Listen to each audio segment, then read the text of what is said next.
yego nibyo ushobora kuba udakunda umuntu yewe utanifuza ko mwagira aho muhurira cyangwa se yakugera mu maso, ariko ukimara kumva ko Imana yamwisubije biri mu bintu bikubabaza cyane kabone nubwo utamukundaga rwose.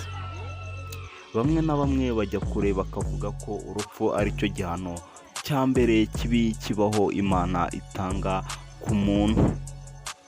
Niyo mpamvu muri iyi video tugiye kurebera hamwe bimwe mu byamamare byapfuye hanyuma bigasiga imitima ya benshi ihungabanye, uretse abo mu muryango we ndetse igihugu cyose no hanze yacyo kigacika ururondogoro bitewe n'ibikorwa baba barakoze cyangwa se mu byo bafashaga imbaga nyamwinshi kuntu biyumvaga mu buryo bugizwemo uruhare nabyo.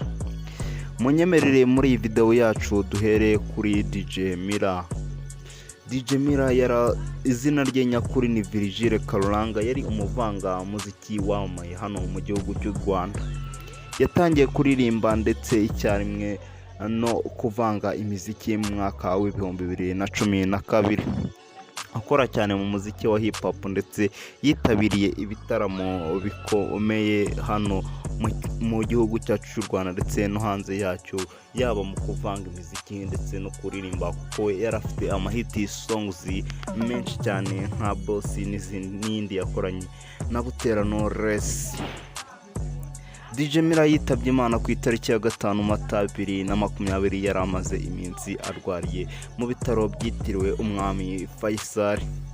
Mu gihe cyo gushingura uyu mugabo bitewe n'ingamba zo kwirinda icyorezo cya COVID-19 ntibabashije kumushyingura abenshi uko babyifuzaga, ariko hitabiriye bake abandi babirebera kuri televiziyo. Undi muntu cyamamare wapfuye hanyuma agasiga agahinda intimba ku bamukundaga tugezeho bamwita Jay Polly. Tuyishimire Joshua yari umwe mu baraperi bazwi cyane hano mu Rwanda. Yavutse ku itariki ya 5 Nyakanga 1988 avukira i Gikondo mu mujyi wa Kigali. Yari umwana wa kabiri mu muryango w'abana batatu. Yize amashuri abanza mu Kinunga hanyuma yiga kuri Eto Kicukiro, ubu yabaye Integrated Polytechnic Regional College IPRC Kigali. Jay Polly yatangiye gukora umuziki mu mwaka w'2003 akandika indirimbo akanarikodinga akabifatanya n'amashuri ye kuko yarageze mu yisumbuye. Yari umwe mu bagize itsinda Tafu Genge ryarimo abaraperi nka Fireman, Bulldog, Pfra ndetse na Green P. Mu 2014 yatsinze irushanwa ry'ubuhanzi Primus Guma Guma Superstar. Sezo yaryo ya 4 niwe waryegukanye. Yakoranye n'abahanzi bo hanze y'u Rwanda ndetse indirimbo bakoranye zigenda zikundwa cyane, harimo nka Ndacyariho, Marayika, Ibyo Ubona ndetse n'izindi nyinshi cyane. Jay Polly Imana yaje kumukura muri ubuzima tariki ya 2 Nzeri 2021 ubwo yarari muri gereza yaramazemo iminsi mike ajyanyweyo akurikiranyweho kunywa ibiyobyabwenge, hanyuma bavuga ko yapfuye we na bagenzi mu gihe bari kugerageza gukora inzoga cyangwa se ikiyobyabwenge bakoresheje alcohol bakoresha mu gusukura umusatsi nyuma yo kubogosha. Jay Polly kandi ubwo yaramaze igihe gito kitageze no ku kwezi avuye muri gereza, aho yaramazemo amezi 5. Jay Polly asigaye ari ikimenyetso cy'umuziki w'icyerekezo cya hip hop mu Rwanda, kandi abakunzi be benshi barakibuka imizigo ye ya abatayemo n'ubu bakiserebura. Uwo rero yari Jay Polly. Undi muhanzi dukomerezeho nawe wabiciye bigacika hano mu gihugu cyacu cy'u Rwanda utagomba kuba nasimbuka habe n'aka na gato nkwibutsa kubanza gukora subscribe aho munsi nze dukomeze kabisa. Tugeze ko bita Ivan Buravan Buravan yavukiye mu Rwanda tariki ya 27 Mata mu 1995. Burabyo Michel ni se, naho nyina yari afite nyina witwa nako na Nubu aracyariho Uwikunda Elizabeth. Yari umwana wa nyuma mu muryango w'abana 6. Yize amashuri abanza n'ayisumbuye mu mashuri nka École La Petite Prince ndetse aniga muri Collège Ami des Enfants n'iyitwa La Colombière. Yajyaga kwiga muri kaminuza y'u Rwanda ishami rya College of the Business and Economics CBE ni ishami rya Business Information and Technology. Buravan yatangiye kugaragara mu marushanwa y'abahanzi talent show mu mwaka wa 2009 ndetse no mu 2012 aho amajwi ye, imbaraga ze mu kuririmba n'uburyo yakoraga byaje guhabwa agaciro. Indirimbo ze zizwi cyane zirimo Marayika yatumye izina rye rimenywa na bose, Urwo Ngukunda ndetse n'izindi nka Gusakara, Tikutiku, Garagaza, With You, Heaven n'ibindimo, Cyber, Just Dance, Oya, Big Time ndetse n'izindi hit songs yagiye adutamo zitakibagirwa habe n'aka na gato. Album ye ya mbere yitwa The Love Lab yasohoye mu 2018. Ikindi kandi wamenya kuri Buravan mu mwaka wa 2018 yabonye igihembo cya Prix de Couverte gitangwa na radio ya RFI. Cyari kimwe mu bihembo bikomeye cyane yegukanye nk'umunyarwanda wa mbere. Ivan Buravan yitabye Imana ku itariki ya 17 Kanama mu mwaka wa 2022 ari mu Buhinde, aho yari yoherejwe kuvurirwa kanseri y'urwagashya. Mbere yaho yabanje kwivuriza mu Rwanda ariko ntibyagira icyo bitanga, hanyuma yoherezwa muri Kenya. Muri Kenya naho ntibyagira icyo bitanga, yoherezwa mu Buhinde aho yamaze ibyumweru 2 akaza no kuhagwa. Buravan yari umuhanzi wuzuye impano, yasize umurage mu muziki w'u Rwanda no mu karere, cyane cyane mu njyana ya Afrobeat ndetse na R&B mu muziki uvanga n'umuco. Yashinze umuryango foundation witwa YB Foundation. Ibikorwa byawo birimo guharanira kurwanya kanseri, kubungabunga umurage n'umuziki no gufasha iterambere ry'umuziki mu gihugu. Umwe mu bantu benshi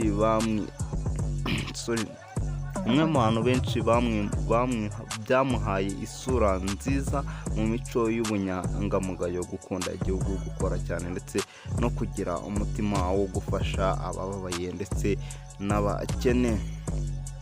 Nguwo rero Buravan mu bantu mwakundaga, nimba waramukundaga ahita wandika muri comment indirimbo ye utazibagirwa cyangwa se akantu runaka umwibukiraho, ubundi dukomeze n'ibindi byamamare byitabye Imana hanyuma bikababaza abantu benshi cyane. Undi mugabo tugezeho nawe w'umunyabigwi wapfiriye rimwe na Ivan Buravan bamwita Nkusi Thomas waruzwi cyane nka Yanga. Yasobanuraga filime neza cyane, abantu benshi ndakeka nimba wibuka filime za Yanga zaradukomye byatari, wakira muri comment iyo utazibagirwa yagukoreye. Tariki 17 Kanama 2022 nibwo Imana yamutwaye aho ijyana abandi. Yaguye muri Afurika y'Epfo aho yari amaze iminsi mike yaragiye kwivuza. Yapfuye azize uburwayi yari amaranye igihe. Byavuzwe ko ari kanseri yo mu nda. Yanga yarazwi cyane mu gusobanura amafilime mu kinyarwanda, aho yagiye asobanura amafilime akomeye mu myaka yo hagati ya 2000 ndetse kugeza za 2013 yari akiduha hiti kabisa. Nyuma yo guhagarika umwuga wo gusobanura amafilime, Yanga yagiye mu bikorwa byo kwamaza ubutumwa bw'ivugabutumwa avuga ko yahindutse umurokore nyuma yo gukira kanseri.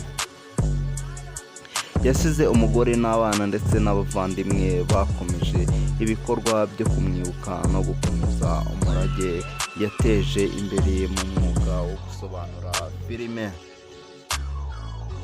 Uwo yari Yanga. Mwese nimba waramukunze nawe bitubwire muri komenti wirya indimi, dukomeza nkugezaho n'abandi benshi ibyamamare mwakundaga nabyo byaje kudusiga muri iyi si. Pasiteri Theogene n'undi muntu tugiye kugarukaho, umupastori wo muri ADEPR Association des Églises de Pentecôte au Rwanda. Umuvugizi w'amagambo arimo ubukana n'ubutumwa bw'ivugabutumwa rikoresha imvugo yoroshye kandi yumvwa na benshi. Yapfiriye mu mpanuka y'imodoka yavaga i Kampala igana i Kabare. Byari ku itariki 22 Kamena 2023 nibwo inkuru mbi yatashye i Kigali ivuga ko Pasiteri Theogene Inzahuke yamaze kwitaba Imana. Yari umupasitori muri ADEPR Muhima kandi yigize kuyobora paruwase ya Muhima. Yari azwi cyane ku nkuru ye yo kuva mu buzima bwo mu muhanda, aho yabarizwaga mu buzima butoroshye akaza guhinduka bigaragara mu buryo bwe bwo kwamaza Imana. Uwo rero Pastor Theogene yanapfuye asize imiryango cyangwa se abana yari yarakuye ku muhanda abitaho baba iwe mu rugo nta kibazo, abamenyera ibyo kurya ndetse n'ibindi umuntu yakenera kugira ngo akomeze gusa vayivinga. Nkwibutsa gukora subscribe kanda like kuri channel dukomeze. Ikindi cyamamare cyapfuye hanyuma bikabaza abantu benshi, bamwita Dorimbogo niryo zina yarazwiho, ariko amazina ye nyakuri ni Nyiransengiyumva Valentina. Umuhanzikazi wakundaga gukora ibiganiro byuje urwenya ku ma YouTube channel agiye atandukanye ndetse no ku mateleviziyo. Yapfuye ku itariki 27 Nyakanga 2024 mu bitaro bya Kibuye. Yapfuye azize uburwayi harimo ibibazo by'igifu, umutwe n'uburibwe bwinshi mu mubiri, aribyo byamuteye kuba yakitaba Imana. Yasize abana 2 b'abahungu bakiri bato abasiga kuko yabasigiye ba mama we ndetse na papa we, kuko we nta mugabo yari afite byari bizwi babana. Hanyuma dukomeza turebera hamwe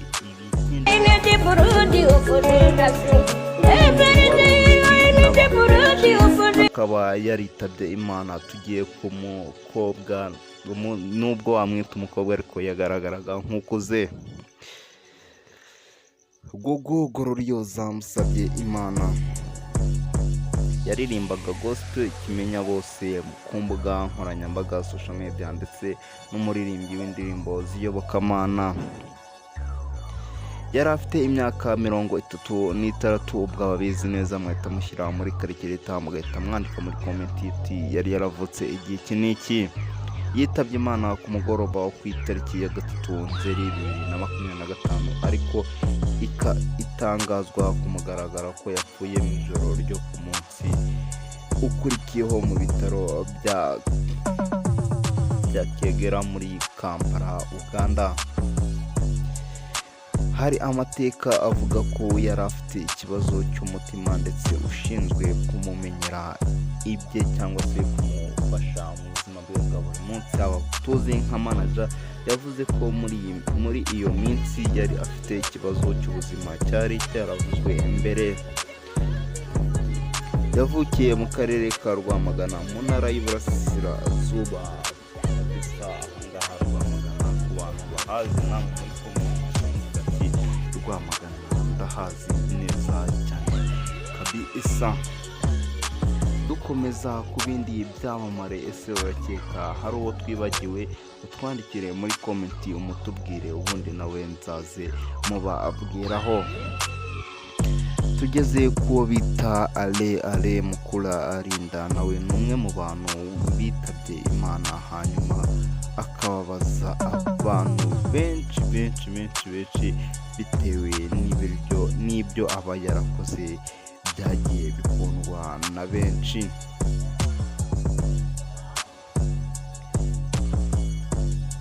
Yavukiye i Kigali mu mwaka w'1970. Yize amategeko muri Université Catholique de Lavoine mu Bubiligi, akarangiza mu 1998. Yatangiye gukora mu rwego rw'ubushinjacyaha mu Rwanda mu 2002. Yabaye umuvugizi w'ubushinjacyaha Prosecution Authority mu gihugu.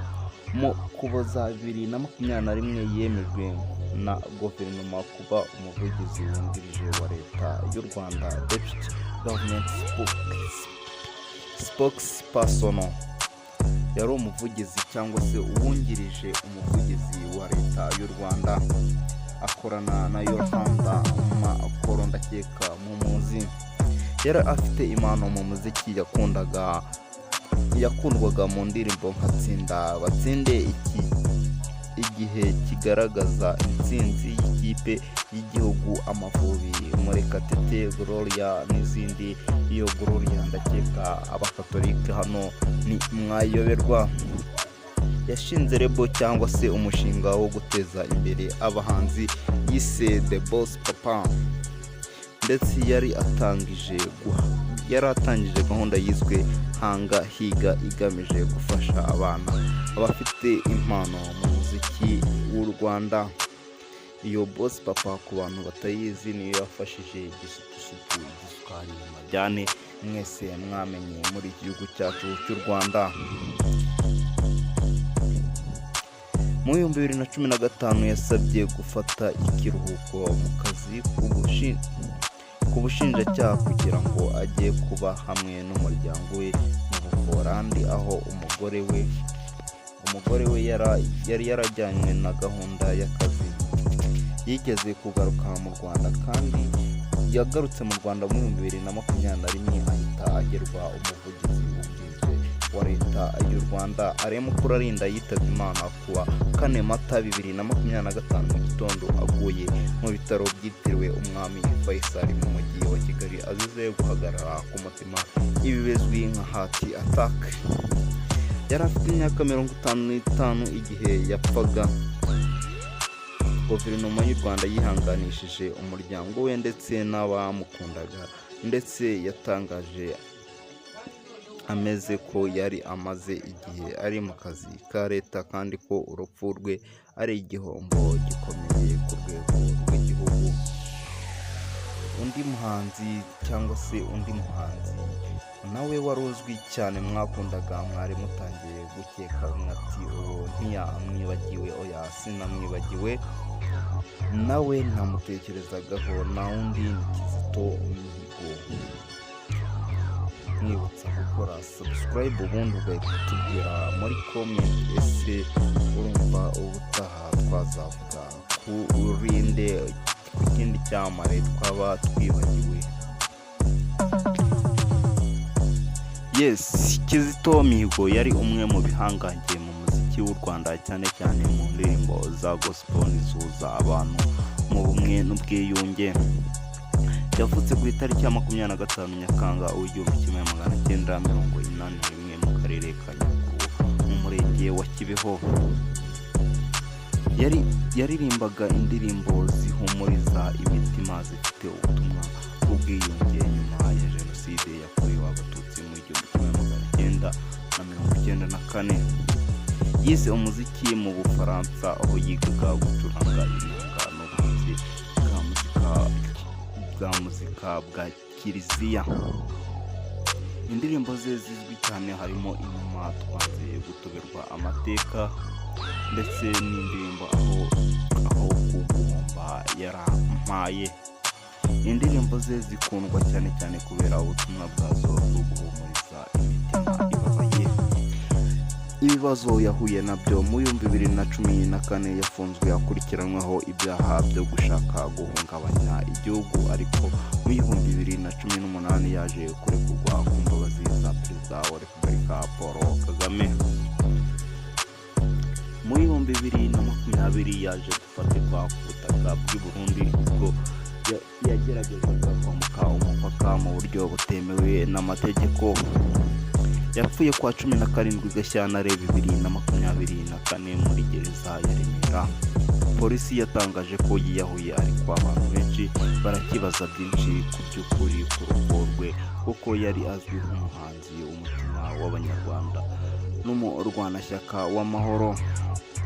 Kugeza n'ubu Kizito Mihigo yasigaye mu mitima y'abanyarwanda benshi nk'umuririmbyi w'ihumure n'umuntu washyize imbere imbabazi, amahoro n'ubwiyunge. Ngabo rero ngibyo ibyamamare twabateguriye, ngayo nguko. Subscribe uwo munsi mwari muri kumwe na Ismail Jeje. Aha naha twese duharanire gukora neza kugira ngo tuzagereyo dutunganiye Imana ndetse n'abantu bakeya, kuko bigoye ko washimisha abantu bose. Ciao.